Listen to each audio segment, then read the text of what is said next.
Assalamualaikum warahmatullahi wabarakatuh. Puji dan syukur kita sampaikan kehadirat Allah Subhanahu wa taala yang masih memberikan kita rahmat dan hidayahnya serta kekuatan dan kesempatan untuk melaksanakan proses belajar mengajar dengan sistem kuliah daring di tengah pandemi COVID-19. Salawat dan salam tak lupa kita panjatkan kepada Nabi junjungan kita, Nabi besar Nabi Muhammad SAW, karena atas berkat perjuangan beliau lah yang membawa kita dari zaman jahiliyah, zaman kebodohan, zaman kegelapan menuju zaman yang terang benderang seperti yang kita rasakan saat ini. Serta ucapan terima kasih kepada Bapak dosen mata kuliah komunikasi antar budaya yang telah memberikan kesempatan kepada saya, Laude Abdul Aziz Salam, selaku perwakilan dari kelompok 14 untuk mempresentasikan materi kami, yaitu identitas kebudayaan dalam komunikasi antar budaya. Pada bab 14 ini yang akan menjadi topik pembahasan kita yang pertama sistem makro budaya, yang kedua subkultur dan komunikasi antar budaya, yang ketiga komunikasi antar etnik, yang keempat komunikasi sebagai identitas sosial yang meliputi A. komunikasi intrakeluarga, B. komunikasi kelas sosial, C. komunikasi regional dan komunikasi antar anggota geografis, D. komunikasi rural urban, E. komunikasi gender. Berikut penjelasannya. Sistem makro budaya. Perilaku komunikasi termasuk komunikasi antar budaya ditunjukkan dalam penggunaan bahasa secara verbal maupun non-verbal, yang berarti tulisan dan lisan. Dalam pandangan komunikasi, perilaku komunikasi antar budaya menunjukkan sebuah identitas sosial budaya dari kelompok tersebut. Maksudnya, misal komunikasi antara dua suku yang berbeda. Misal dalam komunikasi tersebut menunjukkan identitas sosial, mungkin dalam komunikasi itu secara keseluruhan atau sesekali menggunakan bahasa daerah. Itu menunjukkan identitas para pelaku komunikasi. Kemudian di sini dijelaskan bahwa komunikasi ini memberikan peluang bagi kita untuk melaksanakan sesuatu prosedur studi antar budaya atau lintas budaya dengan menerapkan modalitas kebudayaan. Modalitas kebudayaan yakni pola-pola perilaku yang ditampilkan secara terus-menerus sehingga perilaku itu dipandang sebagai perilaku khas suatu kebudayaan yang mewakili orang-orang dari daerah, wilayah, region maupun bangsa tertentu. Misal modalitas kultur orang Muna. Melalui perilaku komunikasi misalnya dapat diketahui dengan bagaimana ia bertutur kata, bagaimana ia berperilaku ketika berkomunikasi. Ini yang dapat disimpulkan sebagai identitas dari perilaku komunikasi. Kemudian subkultur komunikasi antar budaya. Apa yang dimaksud dengan subkultur? Subkultur merupakan istilah yang dipakai untuk mengidentifikasi suatu kelompok yang mempunyai perilaku spesifik atau lebih kurang atau mungkin di bawah bahkan di atas dari perilaku kelompok kebanyakan. Subkultur itu biasanya dianut oleh orang-orang yang mempunyai persepsi yang timbal balik sama, bisa dikategorikan dalam peradaban, agama, wilayah, geografis, kesejahteraan atau kekayaan, bahasa, kebangsaan, umur, gender, pekerjaan dan keluarga, serta yang lain-lain. Jenis-jenis kelompok pertama yaitu silent group adalah satu kelompok yang jelas menampilkan suatu nilai budaya tertentu. Kelompok ini kadang-kadang terstruktur dan sering dikenal sebagai subkultur, mikrokultur atau sebuah kelompok referensi yang bermuara pada kelompok makro budaya. Masuk pada komunikasi sebagai identitas sosial. Yang pertama, komunikasi antar etnik. Komunikasi antar etnik ini merupakan sekumpulan orang yang memiliki ciri-ciri kebudayaan yang sama relatif sehingga kebudayaan itu menjadi panutan bagi anggota kelompoknya.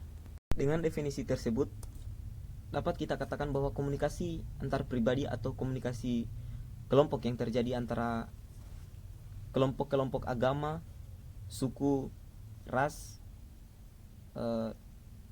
dan golongan antara pemilik kekuasaan dan yang dikuasai dapat dikategorikan pula sebagai komunikasi antar etnik. Sebab kata etnik di sini berkaitan dengan makna kelompok sosial. Yang kedua, komunikasi antar ras. Komunikasi antar ras adalah aspek genetikal. Umumnya, aspek genetikal itu dikaitkan dengan ciri-ciri fisik tubuh dan lain-lain. Akan tetapi komunikasi antar ras diwujudkan dalam komunikasi antar individu atau kelompok yang berbeda ras. Contohnya komunikasi orang Cina dengan orang gugusan Pulau Guam, antara orang Jepang dengan orang Hawaii di Honolulu. Meliputi ciri-ciri fisik tubuh, warna kulit, warna rambut, dan lain-lain tadi. Beda orang yang tinggal di benua Eropa dan benua Asia. Dapat dilihat dari bentuk tubuh misalnya. Benua Eropa rata-rata masyarakatnya dengan bentuk tubuh, tinggi tubuh, postur tubuh itu sekitar 170 cm. Sedangkan orang yang tinggal dengan benua Asia itu rata-rata dengan tinggi 165 cm. Kemudian misalnya warna kulit. Seperti di Indonesia yang berada di benua Asia, itu memiliki warna kulit yang kecoklat-coklatan, kuning kecoklat-coklatan. Sementara dengan orang yang tinggal di benua Eropa itu memiliki kulit yang rata-ratanya putih kulit. Kemudian yang ketiga, komunikasi intrakeluarga. Komunikasi intrakeluarga adalah komunikasi yang terjadi dalam lingkungan keluarga inti atau nucleus family atau keluarga luas extended family. Melalui hubungan kekerabatan dalam intrakeluarga terjadi pembentukan kebiasaan habits. Komunikasi karena di keluarga dijadikan sebagai agen sosialisasi nilai dan norma umum atau yang berlaku khususnya untuk seluruh anggota keluarga. Perilaku komunikasi dalam komunikasi intrakeluarga ini melibatkan orang tua dengan anak-anaknya yang bersaudara atau sepupu-sepupu yang digunakan sebagai media sosialisasi norma-norma, nilai-nilai budaya yang berlaku khususnya dalam anggota keluarga mereka. Kemudian komunikasi kelas sosial. Komunikasi kelas sosial ini tergolong dalam komunikasi antar budaya karena terjadi di antara pribadi-pribadi yang merupakan anggota suatu kebudayaan yang sama namun dipisahkan berdasarkan kelas sosial. Contohnya komunikasi antara kaum Brahmana dengan Sundra di Pulau Bali. Ini sudah sangat jelas. Contoh juga misal komunikasi antara kaum proletar dan kaum borjuis. Yang kelima, komunikasi regional dan komunikasi antar anggota geografis. Mobilitas manusia antar wilayah geografis kerap kali tidak saja membawa mobilitas sosial, tetapi juga mobilitas budaya. Oleh karena itu, dalam suatu lingkungan pemukiman atau desa dan kota ditemukan ada beragam suku, bangsa, dan ras. Perpindahan atau mobilitas yang dilakukan, misalnya tuntutan pekerjaan sehingga ia harus keluar daerah. Budaya sebagai sesuatu yang melekat padanya otomatis terbawa-bawa hingga ia dimanapun. Seperti yang dicontohkan dalam sini, yaitu bahwa seperti yang terlihat di Jakarta, di mana-mana ada orang Batak, Ambon, Sunda, Melayu, Cina, Manado, Mandar, Bugis, dan lain-lain. Yang keenam, komunikasi rural urban. Dalam komunikasi ini dijelaskan bahwa orang-orang yang sering dinilai sebagai komunikasi yang lebih rasional, lebih berorientasi pada kerja daripada relasi, lebih terbuka daripada dalam banyak hal, terutama atas pesan-pesan politik dan kekuasaan, hubungan hierarkis dan impersonal, bahkan individualis.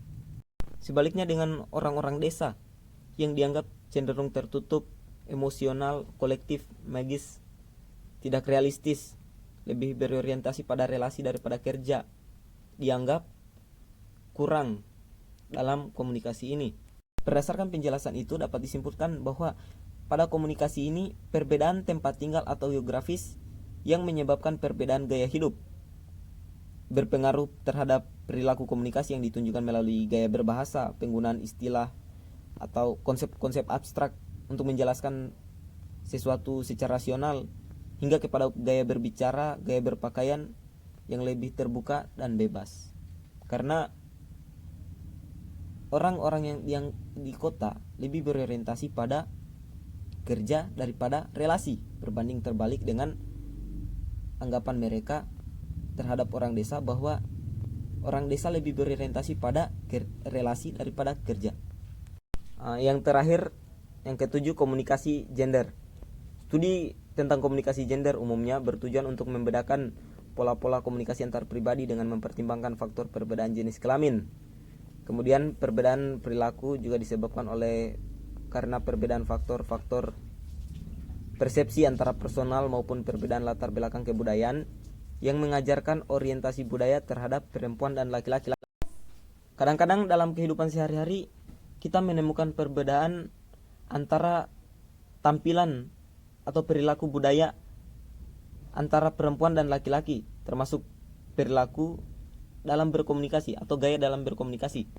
Bukan hanya itu, tetapi kadangkala juga dibedakan lagi berdasarkan status sosial perempuan, seperti umur dan kelas sosial, atau sebaiknya dari kaum perempuan dengan laki-laki, status sosial laki-laki berdasarkan umur dan kelas sosialnya.